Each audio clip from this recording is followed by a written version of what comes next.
Hallelujah, जय मसीह की, praise the Lord. आज के इस नए दिन के लिए हम परमेश्वर पिता को धन्यवाद दें, अपने आप को नम्र और दीन करते हैं, अपने पिता की हुजूरी में प्रभु यीशु मसीह के सामर्थी नाम के द्वारा आते हैं और अपने पिता की आवाज़ को सुनते हैं। क्योंकि जब हमारे पिता बोलते हैं, हमारे सच्चे जिंदा खुदा, हमारे सर्वशक्तिमान सृष्टिकर्ता, तो उन वचनों में जिंदगी की बातें हैं और वो बातें जो है हमारे जीवन से हर झूठ को दूर करती है। वो परमेश्वर के जो जीवित वचन है वो हमें हमें रोशनी दिखाते हैं, वो हमें धार्मिकता का मार्ग दिखाते हैं। तो आइए हम परमेश्वर की हुजूरी में आकर परमेश्वर के वचन को सुने और उन पर चले। क्योंकि जब हम परमेश्वर की आज्ञाओं को मानते हैं तो परमेश्वर की आशीषों को हम पाते हैं। क्योंकि ये बातें जो है परमेश्वर की, उनका वचन जो हर मुख से निकला हुआ वचन है, वो जिंदगी लेकर आता है। तो आज का वचन दूसरा राजा और 22 अध्याय से पढ़ेंगे और 23 अध्याय से कुछ आयतों को पढ़ेंगे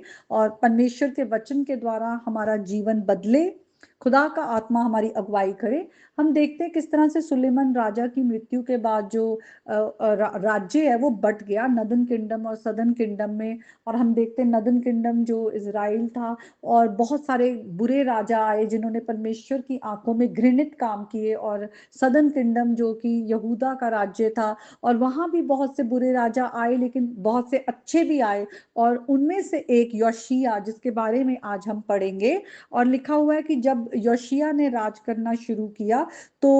उनके बारे में लिखा हुआ है कि जो यहोवा की दृष्टि में ठीक है और जिस मार्ग पर उसका मूल पुरुष दाऊद चला, ठीक उसी पर वे भी चला, और उसने ना तो दाहिनी और ना बाईं और वो मुड़ा। तो वो एक अच्छा राजा दिखाया गया है। और उन्होंने क्या किया, उन्होंने अपने मंत्री शपान को कहा कि तुम यहोवा के भवन में जाकर चांदी इकट्ठा करके जो भवन की मरम्मत करते हैं उनको दे दो। और जब वो ये काम करने के लिए उनका मंत्री गया और वहां पे हिलिकिया महायाजक थे, तो उन्हें वहां पर व्यवस्था की पुस्तक मिली। और फिर जो मंत्री शपान है, उन्होंने वो व्यवस्था की पुस्तक को पढ़ा खुद भी और वापस लाकर राजा को भी बताया। और जब उन्होंने राजा के सामने वो पुस्तक को पढ़ा, तो राजा का जो हृदय है योशिया का, अंदर से वो बहुत ही कन्विक्शन में आ गया। और उन्होंने अपने कपड़े फाड़े, जो कि एक प्रायश्चित का साइन है। उन्होंने खुदा के आगे अपने गुनाहों को माना, और वहां पर पुस्तक में लिखा हुआ था, और यही बात लिखी हुई थी कि किस तरह से यहोवा की बड़ी जलजलाहट, लिखा हुआ है, उन पर भड़की है कि उनके पुरखों ने उस पुस्तक की बात ना मानी और ना उसके अनुसार काम किया। तो जैसे कि व्यवस्था की पुस्तक में लिखा हुआ है कि जब हम परमेश्वर की व्यवस्था में नहीं चलते हैं तो श्राप आते हैं,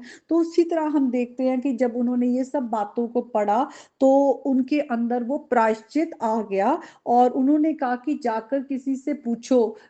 और फिर वो उसके बाद एक नबी आ जिसका नाम हुल्दा था, उसके पास आए और पूछा गया कि इसमें क्या लिखा है, यहोवा क्या कह रहा है, हम यहोवा से सुनना चाहते हैं।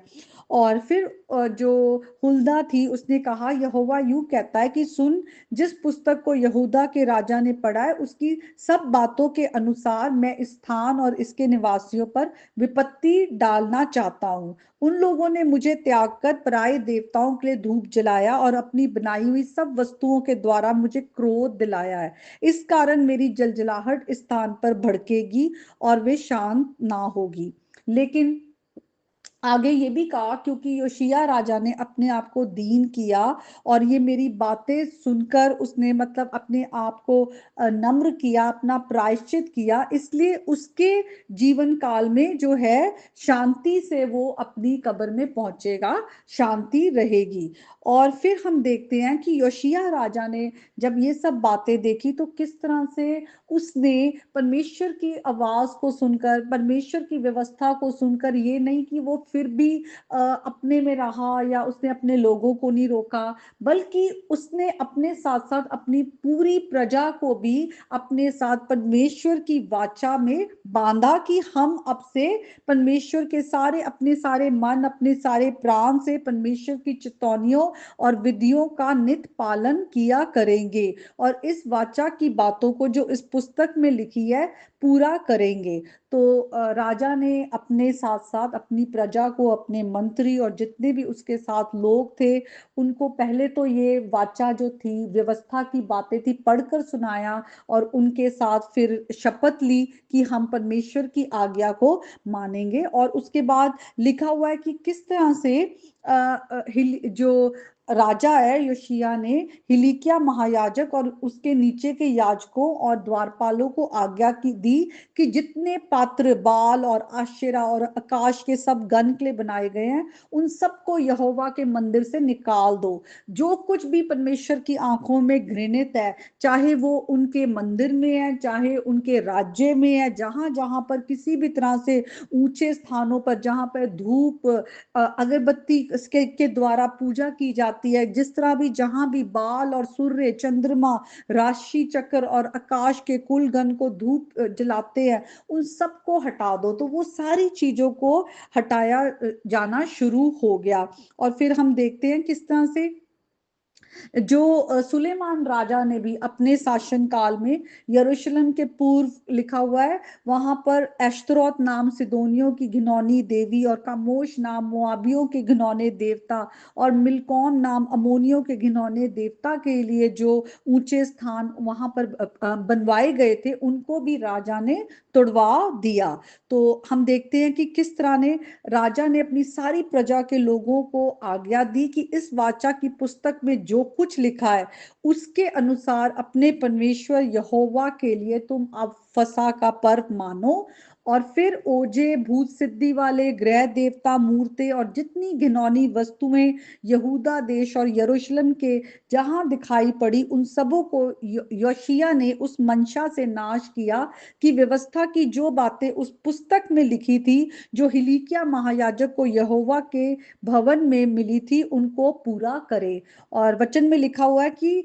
योशिय्याह राज्य के तुल्य ना तो उससे पहले कोई ऐसा राजा हुआ, ना उसके बाद कोई ऐसा राजा उठा जो मूसा की पूरी व्यवस्था के अनुसार अपनी पूर्ण मन और पूर्ण प्राण और पूर्ण शक्ति से यहोवा की ओर फिरा हो। तो हम देखते हैं किस तरह से परमेश्वर की व्यवस्था सुनने के बाद उसका मन जो था और ज्यादा, वो पहले ही परमेश्वर की नजरों में वो चाहता था कि मैं सही करूं, और व्यवस्था को पढ़ने के बाद उसने वो सारी गलत चीजों को मंदिरों में से और नगर में से हर जगह से हटाया, और व्यवस्था को उसने पूरे मन से परमेश्वर के प्रति अपना प्रेम, अपनी जो डेडिकेशन है वो दिखाई। तो आज जब परमेश्वर का वचन हमारे पास भी आता है और परमेश्वर का वचन हमें कहता है कि हम अगर परमेश्वर से प्रेम करते हैं तो हम परमेश्वर की आज्ञा को माने, आत्मा के चलाए चले, शरीर के कामों से दूर हो, स्वर्गीय बातों पर ध्यान दे, संसार की बातों में न पर ध्यान ना दे, तो हमें आज हमें भी अपने अंदर से, हमारे अंदर बहुत सारी मूर्तियां हैं, हमारे अंदर बहुत सारी दुष्ट आत्माएं हैं, बहुत गलत काम है, उन सब से हम प्रार्थना करें प्रभु यीशु के नाम से, वो सारी मूर्तियों को, वो सारी गलत चीजों को अपने जीवन से निकालें। अपने घर के लोगों के लिए, अपने आसपास, अपनी कलीसिया के लिए हम प्रार्थना करने वाले हों, और परमेश्वर की आवाज को हम सुनकर परमेश्वर की आज्ञा को मानने वाले हों। क्योंकि जब हम परमेश्वर की आज्ञा को मानते हैं तो किस तरह से हमारे पर आशीषें आती है, स्वर्गीय आशीषें प्रभु हमें देते हैं, हर तरह से वो हमारे साथ साथ चलते हैं। हम परमेश्वर की जो उपस्थिति में वो आत्मा के फलों में बढ़ते हैं, क्योंकि वो सब आशीषें हैं। हम प्रेम, भलाई, करुणा, संयम और जो परमेश्वर की और गुडनेस है, फेथफुलनेस है, उन सब बातों में हम बढ़ते हैं और परमेश्वर के गुणों को हम प्रकट करते हैं। तो आज भी प्रभु का वचन हमारे पास आया है, वचन हमारी जिंदगी को हमेशा बदलता है। इस वचन को सुनने के बाद आज हम अपने हृदय से हर गलत बातों को निकालें, खुदा का आत्मा हमें झिंझोड़े, और हम नए नियम में भी आगे भी देखें, जब जब खुदा का वचन आया और लोगों ने खुदा के वचन को रिसीव किया और अपने हृदय को मोड़ा है, तो उन्होंने, उनके जो पूरे घराने ने उद्धार पाया है। आज हमें भी प्रभु यीशु मसीह को अपने जीवन में ग्रहण करना है, अपने पापों की माफी मांग कर अपने पाप के जीवन से मुड़कर धार्मिकता के रास्ते में चलना है। हम वचन को सुनने पढ़ने वाले नहीं, सिर्फ उस पर चलने वाले भी हों। तो आज का ये परमेश्वर का जीवित वचन है। इस वचन के पढ़े सुने जाने पर प्रभु आप सबको बहुत आशीष दे और आप सबके घर घराने पर परमेश्वर की शांति आए। प्रभु यीशु मसीह के नाम में आमीन आमीन।